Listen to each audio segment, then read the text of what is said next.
Hi everyone. Today we're going to talk about how to step into playful, creative, and soft feminine energy.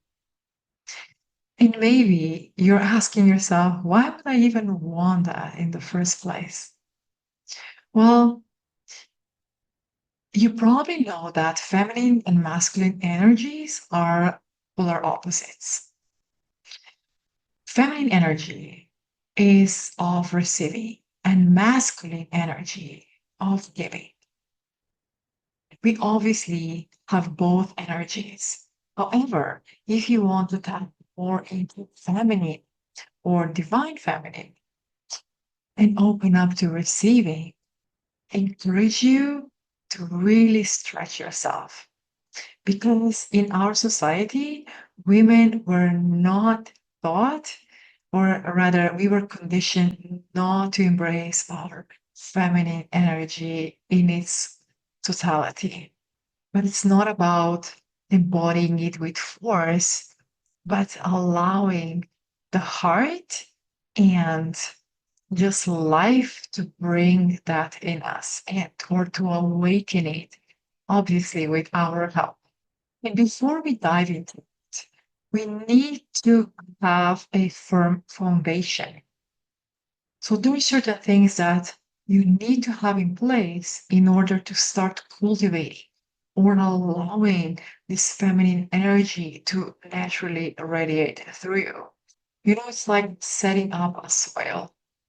And what would that mean?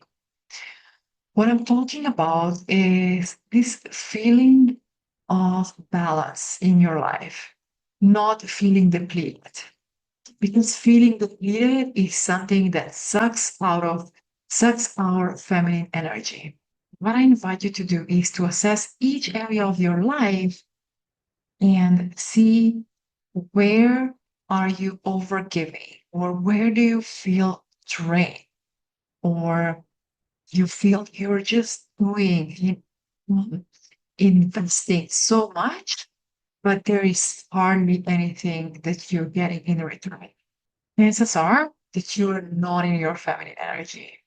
And obviously, we don't have to be in our feminine energy 24/7, but it's important that we know how to switch into that energy when we are with our family, with our partners, with our friends.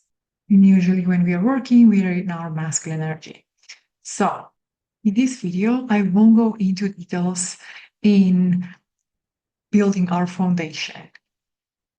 But just to keep it short, prioritize self care. And what I mean by that is find an activity that nourishes you. And it can be anything, something that nourishes you, that regulates your nervous system, makes your body and soul calm or maybe joyful.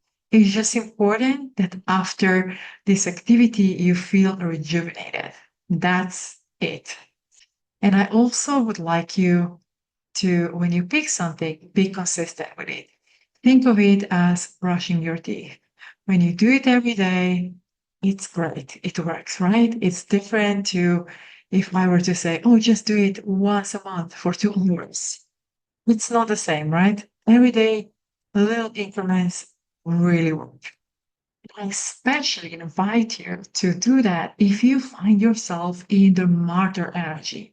And what is martyr energy? You probably know when you are giving yourself to everyone, but you always come last. And it almost feels like it's your duty to be of service to everyone. This is not to point fingers or to blame because you totally get and see how conditioning for women is so strong that it's really hard sometimes to even think of prioritizing ourselves. It almost feels wrong. But we need to change the narrative in order if we want to feel more youthful, more full of life. Because why would we deserve feeling full of life? That's not something that is, just a privilege or because when you're a child, you can be full and full of life, but later on, that's not the case. let's now dive into how to step into playful, creative, and soft feminine energy. Have you heard of archetypes? So they're universal energy. It's a collective energy and something that we all have inside. And it's also something that we share with others, obviously, because we are part of the whole. In each person, and I'll just speak for women, each woman has these male, female archetypes, and there are usually three. They're prominent. When I'm talking about playful and creative energy, I'm actually talking about Maiden archetype. And I know that Maiden might sometimes not have the best rep because a lot of people or a lot of women gravitate towards, oh, I want to be queen. And that's totally fine. Queen is very valid and very powerful archetype, and you can actually check more about each in the description. I'll link them. I'll link video to both of them in the description box. What I do in those videos is I broke down 10 aspects of each archetype and also brilliance and what happens if a woman feels disconnected from them. So I would really advise you to check those videos because I find if you're a person that would like to have bigger self-awareness or and be more engaged in creating your life, that's something that will definitely come in handy for you. Okay. So when we think of the maiden, the bad rap is usually because they are seen as naive, but that is just their shadow aspect. When they're in their brilliance, they actually exhibit playfulness, sensuality. They are super creative. They're in touch with their bodies. And you can think of Maiden archetype. One figure that is closely to that is, let's say, Marilyn Monroe. So she had this playful approach. And I would also like to introduce you to one that you might know or not, but you'll see what I mean. But before I do that, I just want to point out how society might sometimes be triggered when we see older men with younger women. And usually, everyone, and I'm generalizing this, right? It's not really everyone, but let's just, for the sake of this example, let's just go with that. So people think, oh, it's just because she looks young and she's in her 20s, or it's all about, people often assume that it's the outside appearance. But energy, but it's usually, that might be true. I'm not discarding that. However, energy is what really matters here. Because when a young woman is in her youth, she usually has this carefree and creative and full of life personality. And sadly, that's something that a lot of us lose when we age, but it's still there. It's not something that we lost. It's just something that we stop nourishing or nurturing. We stop tending to those energies. And these are the energies of maiden archetype.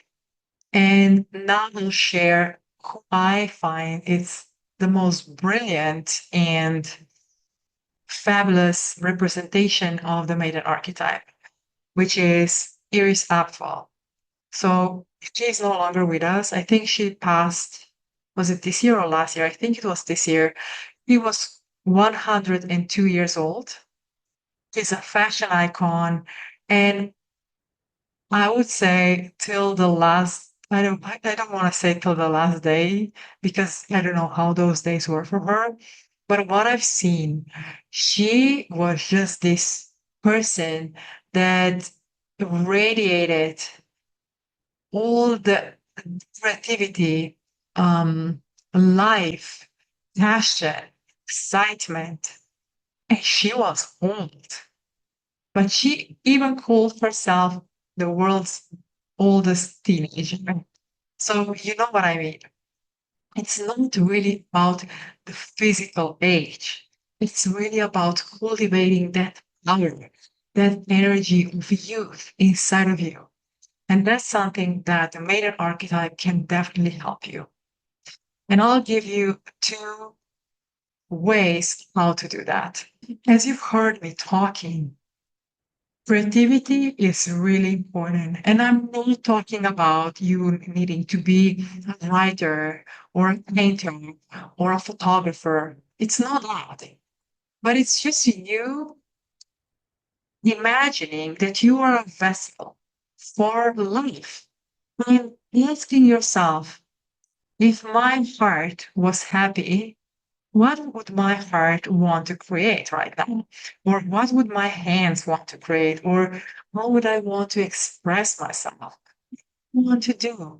And sometimes it can be as simple as just tidying up a certain space, or maybe it's cooking a really delicious meal for someone, or having a chat with your loved one, you know, sharing a connection and some insights that, might then bring something to the other person or people.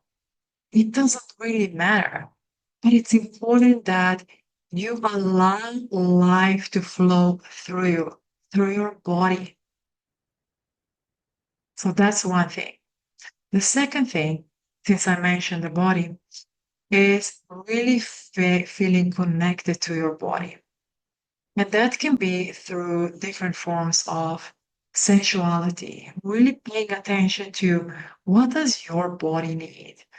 And it can be either exploring your fantasies or doing something for your body, with your body. And here it's really important that you cultivate positive body image. Um, some time ago, I heard in a video, and I wish I could quote this person, but I love what she said. She said that your body loves you. And I found it so beautiful because it's true. Your body will do anything for you to be alive. Anything, whatever you want. You can do whatever you want with your body. Your body will still love you, will still perform for you, fight for you, want to be healthy for you. So make sure that you love your body. And there is another person that I follow, and she always speaks about, how your body is, how many generations of people had to survive, like go through wars, famine, migrations, everything for your body to be alive. And we forget those things. We forget how important those things are. But I feel like I'm digressing. What I invite you to do is find ways in which every day you can embody creativity. And the second thing is be more in touch or connect more with your body. And you can listen to my video on Maiden Archetype where you can find more ideas on what to do. But the thing is, connect with Maiden. You have this energy in you and let her speak through you. Let her guide your life. And yeah, let me know if you have any questions because I would love to explore and go deeper into this subject. But just let me know if there is any uncertainty and which areas I need to address in a more deeper way. Thanks for listening.